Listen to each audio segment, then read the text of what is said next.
जय हिंद साथियों, मैं हूं जितेंद्र दिव्यांग और आप देख रहे हैं मेरा यूट्यूब चैनल जोश एक्सप्रेस। लोग कहते हैं कि इस धरती पे बहुत से लोग आए, लेकिन मैं उनको सल्यूट करूंगा जो आज भारत माँ के लिए सब कुछ किया। और बहुत गर्व होता है कि तिरंगे के लिए अपना लोग समय देते हैं, तिरंगे के लिए न्यौछावर कर देते हैं, कदम कदम मौत के मुंह में जाके निकल जाते हैं और मौत से टकराते रहते हैं। आज हमारे बीच में है दिल्ली में गाज़ियाबाद है, गाज़ियाबाद में हमारे बीच में है परमवीर चक्र से शायद नवाजे गए हैं कर्नल साहब हैं, तेजेंद्र त्यागी साहब हैं। मैं उनसे ही चर्चा करता हूं कि हकीकत क्या रहा। पहले तो स्वागत है सर मेरे यूट्यूब चैनल जोश एक्सप्रेस। बहुत धन्यवाद। अच्छा लग रहा है सर कि जिस तरह से आपने भारत माँ की सेवा करते करते आज यहाँ और आज रिटायर हैं। और एक तरह से देखा जाए तो लोग कहते हैं कि भारत माँ के लिए अपनी जैसे लोग प्राण की आहुति देते हैं, लेकिन आपने मैंने कई बार स्टडी किया तो देखा कि कई बार टकरा के फिर आए। तो कैसा अनुभव करते हैं? मैं बहुत अच्छा अनुभव करता हूं। जो मुझे करना चाहिए था मैंने किया। 1971 के भारत पाकिस्तान युद्ध में मुझे बहुत सारे काम करने के अवसर मिले, जिसमें पुलों को बनाना, पुलों को उड़ाना, बारूद लगाना, बारूद हटाना, लड़ाई लड़ना। लेकिन जिस काम के लिए मुझे भारत सरकार ने वीर चक्र दिया वो काम था अपने 5 घायल सिपाहियों को जिन्हें गोली लग चुकी थी, उन्हें पाकिस्तान के दुश्मन के एक गांव चीना बेदी चंद से वापस लेकर आना, सही सलामत उनका इलाज कराना और उनकी जान बचाना। अरे बाप रे, पाकिस्तान से सर आप लेकर चले आए। स्टडी के दौरान पता चला कि ना वहाँ पे कोई बैन था ना कोई गाड़ी थी, आप लोग रेंगते हुए आए थे। ऐसा मतलब मैंने स्टडी किया तो पता वो पल कैसा रहा होगा। लड़ाई के मैदान में अगर कोई ये समझे कि जब गोली चल रही हो तो वो बारिश की तरह चलती है, वहाँ कोई पैदल नहीं चलता, वहाँ पे क्रॉल करते हैं। और जो क्रॉल करते हैं वो भी कोहनी के बल नहीं, पेट के बल क्रॉल करते हैं। और उन 5 को लेके आने में मेरे साथ मेरा बैटमैन गुरजिंदर सिंह था। एक सिपाही को उसने अपनी कमर पे लादा, एक को मैंने लादा, एक को आधे आधे ऐसे कोहनी से पकड़ा, एक को दूसरे हाथ से पकड़ा और पूरी ताकत और शिद्दत के साथ करीब आधा किलोमीटर रेंगते हुए उनको पाकिस्तान के गांव से, चीज का नाम था चीना बेदी चंद, वहां से लेके हम हिंदुस्तान आए। ये बात के लिए मिला, लेकिन अब वो बात खत्म हो गई। वीर चक्र अमूनतन ये मरणोपरांत मिलते हैं। जी वही। थोड़े बहुत लोग हैं जो जिंदा हैं जिन्हें उंगलियों पे गिना जा सकता है। चलिए मैं उनमें से एक हूँ। गर्व है सर, गर्व है कि आज हिंदुस्तान में आप एक हैं और अच्छा लगता है। और आज मैं आपके साथ बैठ के बहुत अलग गर्व महसूस कर रहा हूँ कि जो भारत माँ की रक्षा करते हैं और आज हमारे बीच में आप जीवित हैं। ये भी गर्व की बात है कि सब कुछ आप बता रहे हैं। तो आप नहीं, लोग कहानी बताते हैं कि ऐसा हुआ था, लेकिन आप जीवित होकर जो बता रहे हैं सर, गर्व महसूस कर। कभी कभी नहीं लगता है सर कि हमारे देश में काफ़ी अगर देखा जाए तो दुश्मन आक्रमण करते हैं और आक्रमण करने के उपरांत सिपाहियों को मार दिया जाता है, तो इसमें किसका मतलब ज़्यादा असर वो होता है सर? देखिए, मुझे तो आज गर्व आपके ऊपर भी हो रहा है। हाँ, कोई दिव्यांगता कमजोरी नहीं होती। मैं ये मानता हूँ कि अगर कोई व्यक्ति दिव्यांग हो जाता है तो उसकी और फैकल्टीज और ज़्यादा बढ़ जाती हैं। और यही कारण है कि आज आपसे बात करते हुए मुझे गर्व हो रहा है कि आपने दिव्यांगता के बावजूद एक तो इतना अच्छा सब्जेक्ट लिया, दूसरे इतनी अच्छी लाइन चुनी और तीसरे इतनी सक्रियता के साथ काम किया। Salute to you. Thank you sir, thank you salute to you. We honestly देखो, किसी देश की पहचान इस बात से नहीं होती कि उस देश के पास कितना पैसा है।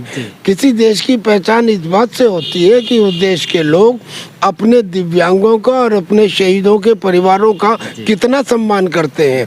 और मैं समझता हूँ कि हिंदुस्तान इस मामले में आगे रहेगा। सर आपने तो क्या बताया वो सब नहीं है। जिस तरह से देखा जाए नहीं तो लोग कहते हैं कि आर्मी मैन ऐसे ही डिस्टर्ब रहते हैं, दिमाग से किसी को मतलब इस तरह नहीं समझते, लेकिन जो आपने मुझे दिया है, जितेंद्र आजीवन ऋणी रहेगा सर। जो आपने सम्मान दिया है, लोग आर्मी मैन को ऐसे ही बोलते हैं कि ऐसे हो जाता है, वैसे हो जाता है, लोग डिस्टर्ब हो जाते हैं, लेकिन आज मुझे एहसास हुआ कि नहीं, लोग कहने और कथनी में जो कार्य करते हैं एक गलत है, और आपके सामने बैठकर मैं गौरव महसूस कर रहा हूं कि नहीं, आप जैसे लोग आज इस धरती पे विराजमान हैं, इसीलिए धरती टिकी हुई है, वरना धरती कब का पलट जाती। क्या सर? देखिए, अब थोड़ा सा हम बात करना चाहेंगे कि लड़ाई लड़ना एक बात है, लेकिन क्या एक सिपाही एक नागरिक नहीं होता? वो पहले नागरिक है, बाद में सिपाही है। वो रिटायर हो जाने के बाद उसकी जिम्मेदारी खत्म नहीं होती, बल्कि समाज में व्याप्त कुरीतियों के निवारण की भी उसकी जिम्मेदारी होती है। इस समय देश की वर्तमान स्थिति को देखते हुए हमें क्या करना चाहिए, तो मैं उस मामले में जरा सा आपसे जिक्र करना चाहूँगा। आज अगर बच्चा या आपका छोटा बेटा यहाँ सामने बैठा, मुझे ऐसे देख के बड़ा गर्व हो रहा है, इस उम्र में जितनी खूबसूरती से और शिद्दत के साथ में ये वीडियो बना रहा है, काबिल तारीफ और काबिल गौर है। पर ये बच्चा अगर अपने बाप से ये पूछे कि पिताजी, ईमानदारी से ये बताइए कि क्या आपके पिताजी ने भी आपको विरासत में वही हिंदुस्तान दिया था जो आज आप मुझे दे रहे हैं? क्या उस समय के हिंदुस्तान में इतनी बीमारियां थीं, इतनी अश्लीलता थी, इतना भ्रष्टाचार था? तो यकीनन आज के बाप का, यानी कि हम जैसे लोगों की उम्र का सर शर्म से झुक जाएगा। जी, क्यों? क्योंकि हमने अपने बच्चे को सिखाया कि दुनिया की हर चीज़ खरीदी जा सकती है, लिहाजा एक रोज़ बच्चे ने अपनी ईमानदारी को बेच दिया। हमने अपने बच्चे को कुछ भी सुनने की और कुछ भी देखने की इजाज़त दी, स्वतंत्रता दी, लिहाजा हमने उसके दिमाग को अश्लीलता का कटोरा बना दिया। और हम ही ने अपने बच्चों की परवाह किए बगैर जाने कैसे कैसे गुंडा मवालियों को लोकसभा और राज्यसभा में ले जाके बिठा दिया। नतीजा ये हुआ कि आज अच्छे बच्चे, योग्यता होने के बाद भी हमारे बच्चे 15-20 हज़ार की नौकरी के लिए गिड़गिड़ाते फिरें, और कुछ लोगों के पास 50-50 हज़ार करोड़ या इत्र की वजह से करोड़ों के तहखाने में मिले। नतीजा आपके सामने है। सच्चाई है सर। अगर मुझे नहीं समझ में आया कि भारत आजाद हो गया कि आजाद भारत हो गया है सर। अगर देखा जाए, आपकी वाणी से अगर देखा जाए तो समझ में नहीं आ रहा है कि भारत मेरा आजाद हो गया कि आजाद भारत हो गया सर। नहीं, भारत को आजाद करना है। भारत को अभी आजाद नहीं हुआ है। अभी भारत को नहीं, ये तो मुकम्मल आजादी है ही नहीं। ये तो मुकम्मल आजादी है ही नहीं। मुकम्मल आजादी है ही नहीं। लेकिन सारे काम एक साथ तो नहीं किए जा सकते। एक फौजी होने के नाते मैं एक बात जिक्र करना चाहता हूँ। क्या हमारे देश में एक भी कोई ऐसा बिंदु है जिसके ऊपर पूरा देश एक हो? आप ढूंढने, हर चीज में हम डिवाइडेड हैं। ऐसे में क्या हमें नेताजी सुभाष चंद्र बोस का वो नारा जो उन्होंने दिया था, जय हिंद, क्या हमें उसे अख्तियार नहीं कर लेना चाहिए? ये सरकार अगर आज ये कह दे कि हम सार्वजनिक स्थानों पर गुड मॉर्निंग, नमस्ते, आदाब, सत श्री अकाल, ये सब को इज्जत के साथ अवकाश देंगे और सार्वजनिक स्थानों पर कंपल्सरीली आवश्यक रूप से जय हिंद बोलेंगे और जय हिंद बुलवाएंगे। अब कल्पना कीजिए कि अगर हिंदुस्तान के 135 करोड़ लोग पूरी श्रद्धा, प्रेम और विश्वास के साथ दिन में कई बार जय हिंद बोले और जय हिंद बुलवाएं, तो शब्द कभी ब्रह्मांड में मरते नहीं है। उनका चुंबकीय स्पंदन बराबर गुंजायमान होता रहता है। अरे सरदार साहब, आपके इस चैनल में हो सकता है कि जय हिंद के उद्घोष से ही देशभक्ति का पुनर्जागरण प्रारंभ हो जाए। क्या बात है, क्या बहुत बड़ी बात आपने कह दी। जिस तरह से अगर देखा जाए, भारत में अगर रहना है और भारत को देखा जाए तो जय हिंद से, वाकई जय हिंद का जब नारा आता है, जय हिंद का जब शब्द आता है तो शरीर में उबाल आ जाता है कि नहीं, हम हैं कुछ, और गर्व होता है कि मैं भारत का। लोग कहते थे कि भारत सोने की चिड़िया है, उस भारत के सोने की चिड़िया से मैं पैदा हूं, ये भी गर्व होता है। और आप जैसे महान व्यक्ति पैदा है, ये तो और गर्व की बात है। और आज आप बताएं और आज हमारे चैनल पे ये शब्द को रखा, आज मैं बहुत गर्व महसूस करता हूं और लोगों को भी ये बताने का कोशिश करूंगा और कहूंगा कि आप लोग भी ऐसे सर के साथ और वाणी को आप लोग हमेशा ऐसे ही विराजमान रखें, ताकि हमारा भारत जिंदाबाद था, जिंदाबाद है और जिंदाबाद रहे। अगर ऐसा होगा तो क्या सर? बिल्कुल बिल्कुल, कोई ऐसा कार्य नहीं है, कोई ऐसी समस्या नहीं है जो आदमी से बड़ी हो, और कोई ऐसी समस्या भी नहीं है जिसका समाधान ना हो। और वो समस्या का समाधान आपके जोश चैनल से प्रारंभ होना चाहिए, और इस बात के ऊपर जोर दिया जाना चाहिए कि अगर हम एक बिंदु पर एक हो गए तो फिर हम और बिंदुओं पर भी एक होने लगेंगे, और वो स्टार्ट हम कर सकते हैं केवल इस जय हिंद से। क्योंकि जब हम जय हिंद बोलते हैं तो दिमाग के चारों तरफ 2-4 सेकंड तो देश प्रेम और देशभक्ति की भावना रहती है। अब मान लीजिए आपके चैनल को देखने वाले जितने भी लोग हैं वो इस बात को बार बार सुनेंगे और 1-2 दफा बोलेंगे तो बस हो गया काम। यही तो है, ऐसे ही तो प्रारंभ होता है। अरे ये धीरेन्द्र त्रिपाठी हैं, ये हमारे राष्ट्रीय सैनिक संस्था के सदस्य हैं, मेरे पास आओ। ये जय हिंद, ये इस जय हिंद बोलने के आंदोलन में आज से 20 साल पहले से जुड़े हुए हैं। जय हिंद बोलिए। और जय हिंद ही एक नारा नहीं है। जय हिंद को उस नेता ने, नेताजी सुभाष चंद्र बोस ने दिया, जिसके सामने पुराने और नए सारे नेता मिलकर भी बौने पड़ जाएंगे। उस नेता ने जय हिंद का नारा दिया, और ये जय हिंद केवल नारा नहीं, ये जय हिंद एक हथियार भी है। इस जय हिंद को हथियार की तरह से इस्तेमाल किया जाए, और जय हिंद बोलना ही नहीं, जय हिंद बुलवाना भी सुनिश्चित किया जाए। अब आप कल्पना कीजिए कि 2 आदमी सड़क के ऊपर खड़े हैं, एक जय हिंद बोलता है, जय हिंद बोलते ही स्वाभिमान से सर ऊपर होता है, और दूसरा वाला भी जय हिंद बोलता है, और ये प्रक्रिया निरंतर अबाध गति से बढ़ती रहती है। बस हो गया देश का मैग्नेटाइजेशन। इसे ही कहते हैं कि पूरा देश एक धागे में बंध गया, एक माला में पिर गया। तो कुछ ना कुछ स्पेशल चीज चाहिए। आज की तारीख में मैं समझता हूँ सरदार साहब वो जय हिंद है। वाकई आपने कहा, मैं आपका समय ज़्यादा भी नहीं लेना चाहूँगा। लास्ट सवाल करना चाहूँगा सर, आपके ज़माने में और आज जिस समय आप थे देश की सेवा करते थे, और आज में देश में क्या अंतर हुआ है? देश में अंतर तो मैंने आपको पहले बताया।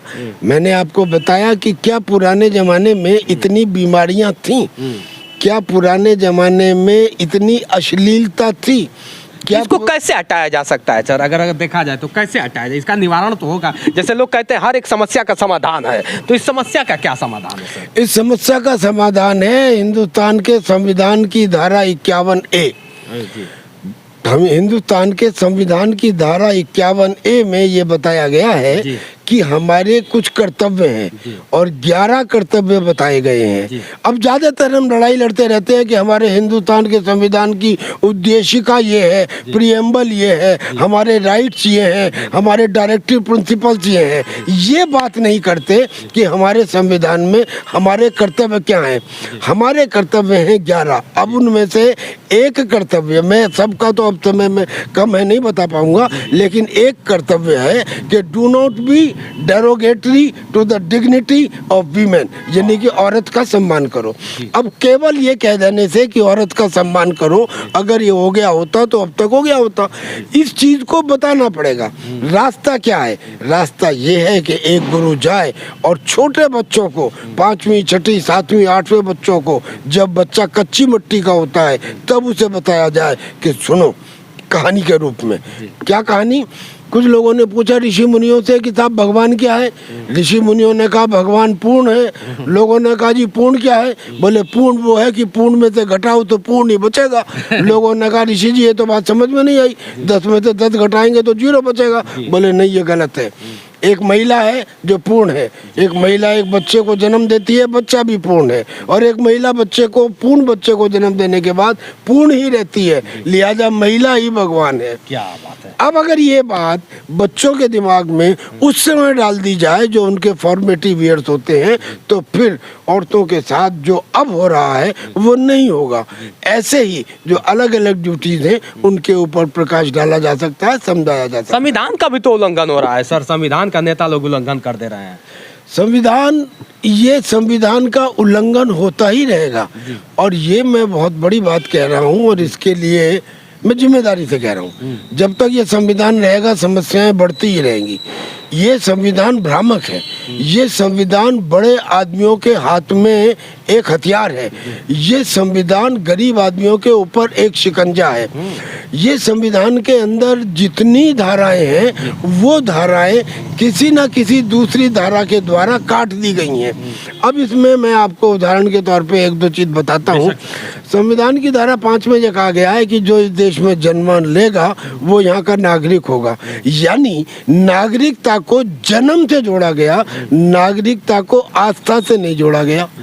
फिर अगर आस्था से जोड़ा गया होता तो क्या आज वो सिचुएशन होती कि आधे आदमी ये कहें कि हम टुकड़े टुकड़े गैंग का समर्थन करते हैं। जी जी। एक और एग्जांपल, अंग्रेजों के ज़माने में एक कानून बना था जिसे कहा गया है गवर्नमेंट ऑफ इंडिया एक्ट 1935। उस कानून को उस समय के स्वतंत्रता सेनानी काला कानून कहते थे।